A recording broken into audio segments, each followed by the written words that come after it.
नीट result लागल्याच्या नंतर वेगवेगळ्या प्रकारच्या ऍडमिशन प्रोसेस असतात की ज्यामध्ये आपल्याला भाग घ्यावा लागतो. लवकर कॉलेज कोणत्या रजिस्ट्रेशन मधून मिळतं तर याची माहिती जर आपल्याला असेल तर आपण ते रजिस्ट्रेशन करून चॉईस टाकून लवकर कॉलेज मिळवून मोकळं होऊ शकतो. म्हणजे थोडक्यात डोक्याला ताण राहत नाही, आपल्याही नाही आणि आपल्या मुला मुलींच्या डोक्याला पण नाही. तर त्यामुळे ह्या सगळ्या ज्या प्रक्रिया आहेत तर ह्या आतापासून जर आपल्याला माहिती असतील तर कुठतरी कलेक्शन होऊ शकतं डेटाचं आणि आपली प्रक्रिया जी आहे पुढची ऍडमिशनची तर ती चांगली होऊ शकते. थोडं लक्ष द्या. बघा, नीट रिझल्ट लागल्याच्या नंतर साधारण एक 10 ते 15 दिवसांमध्ये ऍडमिशन प्रोसेसला सुरुवात होत असते. वेगवेगळ्या कॉलेजच्या ज्या ऍडमिशन प्रोसेस आहे तर त्यासाठी आपल्याला रजिस्ट्रेशन करावं लागतं वेगवेगळ्या वेबसाईटवर. आता हे रजिस्ट्रेशन करत असताना खूप साऱ्या वेगवेगळ्या वेबसाईट आहे. मग आपण नेमकं कुठल्या वेबसाईटवर जायचं तर तीच माहिती आपल्याला असणं गरजेची आहे. आता रजिस्ट्रेशनच्या वेबसाईट, ऍडमिशन लवकर पण मिळाली पाहिजे, आपल्या स्कोअरनुसार आपल्याला कॉलेज पण भेटलं पाहिजे, तर हे सगळं नॉलेज. बघा, ऍडमिशन प्रोसेसमध्ये आपल्याला भाग घ्यायचा तर याला काउन्सिलिंग म्हणतात. ही जी ऍडमिशन प्रोसेस असते वेगवेगळ्या कॉलेजमध्ये जायची, कॉलेज टाकायची, चॉईस करायचे कॉलेज, नंतर अलॉटमेंट होतं तर याला काउन्सिलिंग प्रोसेस म्हणतात. या प्रोसेसमध्ये आपल्याला भाग घ्यायचा असेल तर पहिला जो कोटा येतो आपला तर तो असतो ऑल इंडिया कोटा. आता बऱ्याच पालकांचा असा प्रश्न असतो की सर आम्हाला महाराष्ट्रामध्येच ऍडमिशन करायची, मग ऑल इंडिया कोटाचं काय काम? महाराष्ट्रामध्ये सुद्धा ऑल इंडिया मधून येता येते. तर हा एक विषय तुम्ही आतापासून थोडा लक्षात ठेवा. म्हणजे थोडक्यात काय आहे की बीएमएस हा जो कोर्स आहे तर त्याचा कट ऑफ ऑल इंडिया मधून कमी जातो. पण ऑल इंडियामध्ये पण प्रकार आहे, कारण तुम्ही कोणताही कोटा घ्या त्यामध्ये पण आपण डिवाइड करू शकतो प्रत्येक कोटाला. तर हीच माहिती असणं आपल्याला आवश्यक आहे. बघा, ऑल इंडिया कोटा ही पहिली ऍडमिशन प्रोसेस आहे. नंतर दुसरी जी आहे ती आहे आपली सीईटी सेलची.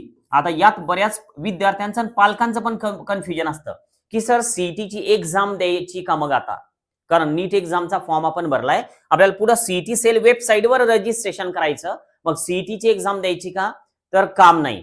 सीईटी सेल ही महाराष्ट्र गव्हर्नमेंटची एक वेबसाईट आहे, ऑफिशियल वेबसाईट. त्यावर जाऊन आपल्याला रजिस्ट्रेशन करावं लागतं आणि कॉलेजचे नावं टाकावं लागतात आणि मग आपल्याला आपल्या रँकनुसार, आपल्या स्कोअरनुसार, आपल्या कॅटेगरीनुसार कॉलेज दिलं जातं. ते कॉलेज जॉईन करायला आपल्याला जावं लागतं. तर या सगळ्या प्रोसेस येतात सीईटी सेलवर. ऑल इंडिया जे आहे तर ते वेगळं आहे. हे सगळं मी तुम्हाला स्टेप बाय स्टेप नंतर सांगतो. यानंतर अजून एक पुढची जी वेबसाईट येते तर ती आपल्याला वेगवेगळ्या स्टेटच्या वेगवेगळ्या वेबसाईट असतात, अदर स्टेट. मग अदर स्टेटमध्ये नेमकं तुम्हाला कोणत्या स्टेटमध्ये जायचं तर याच्यावर हे डिपेंड करतं की तुम्ही कुठलं रजिस्ट्रेशन करावं. कारण इकडचा कट ऑफ सुद्धा चांगल्यापैकी खाली येतो, बऱ्यापैकी नाही तर चांगल्यापैकी. एमबीबीएसचा, बीडीएसचा, बीएमएसचा, बीएचएमएसचा जर तुम्ही इकडचे रजिस्ट्रेशन जर का केले तर कोणत्या स्टेटचा कट ऑफ कमी येतो ही जर माहिती असेल तर हे रजिस्ट्रेशन एकच कामात येतं, एका स्टेटचं. बघा, आता या सगळ्या प्रोसेस आपण स्टेप बाय स्टेप समजून घेऊ. सपोज आता 3 ऍडमिशन ज्या प्रक्रिया आहेत तर त्या तुम्हाला माहिती झाल्या. पहिली प्रक्रिया आहे ऑल इंडिया कोटा. तर आता ही वेबसाईट कोणती, तर आता ही कंपल्सरी आहे का तर हे लक्षात घ्या पहिले की हे करावंच लागेल का. तर बघा, तुमचा स्कोअर जर का समजा चांगला असेल, एकदम चांगला, की तुम्हाला 100% गव्हर्नमेंट एमबीबीएस किंवा गव्हर्नमेंट बीएमएस मिळू शकतं, गॅरंटेड. तुम्हाला वाटला असा तुमचा स्कोअर पाहून की मिळतच, तर तुम्ही ऑल इंडिया कोटा हा स्किप करू शकता. ऑल इंडिया कोटा रजिस्ट्रेशन करायचं काम तुम्हाला पडणार नाही, कारण स्टेटमधून त्यापेक्षा बेटर कॉलेज तुम्हाला मिळेल. कारण ऑल इंडियामध्ये जेवढी कॉम्पिटिशन असते तर त्यापेक्षा स्टेटमध्ये कमी कॉम्पिटिशन असते. मग आता ऑल इंडियाचे पण कट ऑफ कुठं कमी येतात तर हे पण आपण डिस्कस करू. बघा, आता पहिला विषय की हे कंपल्सरी आहे का तर नो, हे करायचंच काम आहे तर असं काही नाही. हे आपल्या स्कोअरवर अवलंबून आहे की करायचं का नाही करायचं. आता पुढचा विषय की यावर कोणकोणत्या कोर्सचे रजिस्ट्रेशन होतात तर याची पहिली वेबसाईट असते एमसीसी. ठीक आहे, एमसीसी वर एमबीबीएस हा कोर्स येतो आणि सोबतच बीडीएस हा कोर्स येतो. आता एमबीबीएस, बीडीएस यामध्ये महाराष्ट्रातले पण कॉलेज असतात आणि सोबत पूर्ण भारतातले पण कॉलेज असतात. पण कोणते?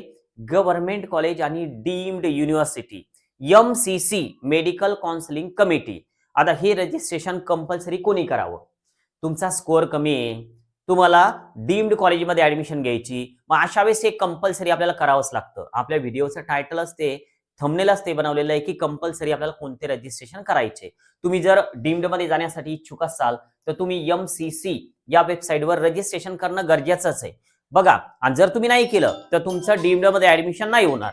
आता हे जर आपण पुढे गेलो अजून की आता पुढचं नेमकं काय, तर EECC, तर ही सुद्धा एक वेबसाईट आहे की ज्यावर पुन्हा ऑल इंडियाचे रजिस्ट्रेशन होतात. फक्त यावर कोर्सेस येतात BMS आणि सोबतच BHMS, म्हणजे थोडक्यात आयुषचे कोर्सेस या वेबसाईटवर येतील. आता हे रजिस्ट्रेशन कुणी करावं, तुम्हाला चांगला स्कोअर आहे, गव्हर्नमेंट BMS महाराष्ट्रात सहज मिळतं, काही काम नाही, कारण याचा कट ऑफ पण वर जातो.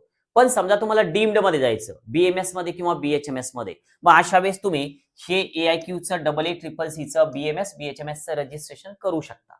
आता हा झाला आपला पहिला कोटा. रजिस्ट्रेशन कंपल्सरी नाही, पण तुम्हाला जर डीम्ड मध्ये ऍडमिशन करायची MBBS ला, BDS ला, BMS ला, BHMS ला, तर कंपल्सरी तुम्हाला हे ऑल इंडिया कोटाचं रजिस्ट्रेशन करावंच लागणार. यामधून तुम्ही स्किप होऊ नका, स्किप करू नका. आणि परत एक सांगतो की आता सध्या महाराष्ट्रामध्ये आपल्या पालकांचे आणि विद्यार्थ्यांचे 2 गट झालेले आहेत. तुम्ही नेमके कोणत्या गटामध्ये येता हे मला नक्की सांगा.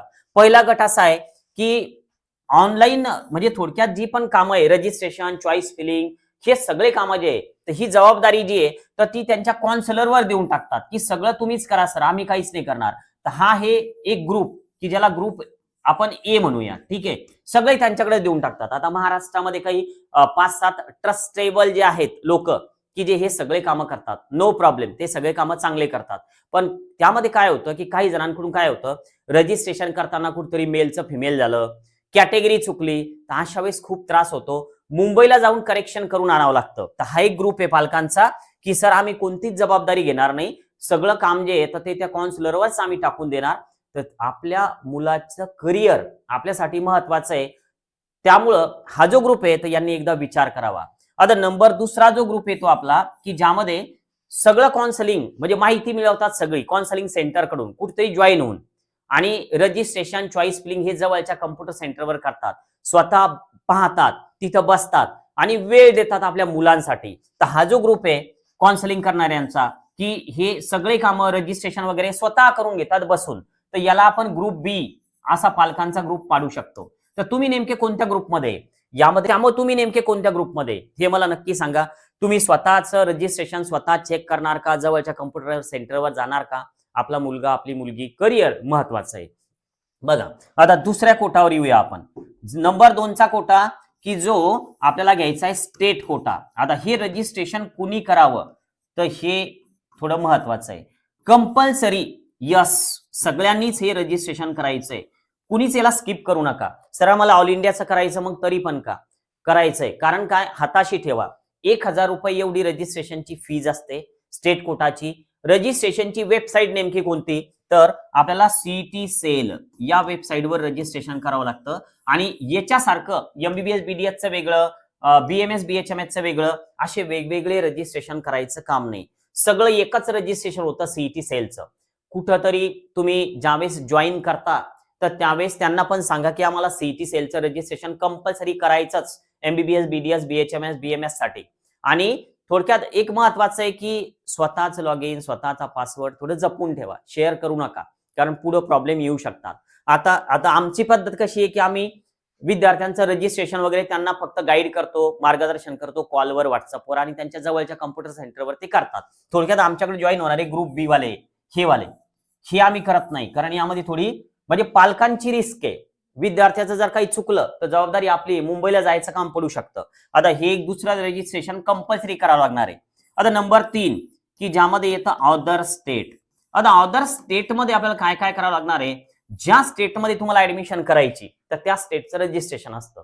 सर मग ऑल इंडियाचं जर का केलं तर आम्ही UPचं काउन्सिलिंग, कर्नाटकचं काउन्सिलिंग सगळंच नाही करू शकणार का, तर नाही. आपल्याला ज्या स्टेटमध्ये प्रायव्हेट कॉलेज आहे, ज्यांचा कट ऑफ कमी येतो, अशा स्टेटमध्ये जर जायचं असेल तर आपल्याला त्या स्टेटचं, जसं आपल्याला महाराष्ट्राचं CET सेलचं रजिस्ट्रेशन करायचं, स्टेट कोटा हा महाराष्ट्रासाठी असतो. जसं आपण CET सेलच्या महाराष्ट्राच्या रजिस्ट्रेशन करतोय तसं प्रत्येक राज्याचा CET सेल त्याला वेगवेगळे नाव आहे, तर ते आपल्याला करायचं काम पडतं. तुम्हाला कर्नाटकमध्ये ऍडमिशन घ्यायची, कर्नाटकचं तुम्हाला रजिस्ट्रेशन करावं लागेल, जसं आपण CET सेल महाराष्ट्राचं करतोय. तर त्यामुळे अदर स्टेट जायचंय, विषयच नाही, तुम्हाला हे कंपल्सरी करावंच लागणार आहे. तर हे जे 2 रजिस्ट्रेशन आहे, तर हे स्कोअर चांगला आहे, CET सेल करा, विषय संपवा. कारण काय, इकडं यामध्ये जाण्यापेक्षा इथून लवकर कॉलेज मिळतं आणि चांगलं कॉलेज मिळतं आपल्या रँकनुसार, आपल्या स्कोअरनुसार. नवीन असाल जिजाऊ अकॅडमीला सबस्क्राईब करायला विसरू नका. आमच्या व्हिजिट पालकांच्या सध्या सुरू आहे. काही तुम्हाला माहिती लागत असेल तर तुम्ही व्हॉट्सअप मेसेज करून डेट आणि वेळ घ्या, म्हणजे गर्दी होत नाही. आज आपण थांबूया. Okay, bye.